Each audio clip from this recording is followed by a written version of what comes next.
এই গাছটার কথা বলছিলে? দেখছি তাই তো।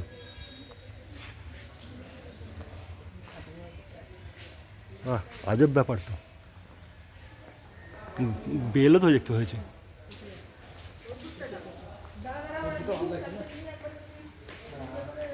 বেশ ভালো সত্যি আজব ব্যাপার।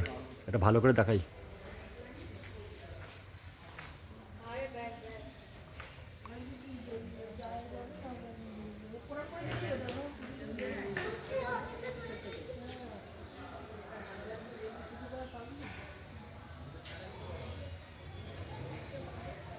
এখানে ভিডিওই তো করছি। এখান থেকে একটা ফটো তুলবে বেলগাছের কাছ থেকে।